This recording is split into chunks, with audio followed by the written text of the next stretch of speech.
তেলা আর না হন কন্যা যামো তাড়াতাড়ি কন্যা যামো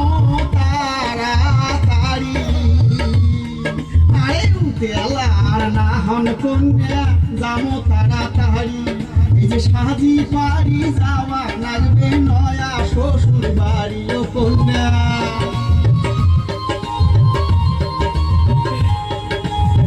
সাজি পারি যাওয়া লাগবে নয়া শ্বশুর বাড়ি যাও দিয়ে নয়া পিড়েন হাতত নিমো মিষ্টির হাড়ি আমার পছন্দের খাবার তুলবেন যতন করি তোমরা আমার পছন্দের খাবার তুলবেন যতন করি কি বলছি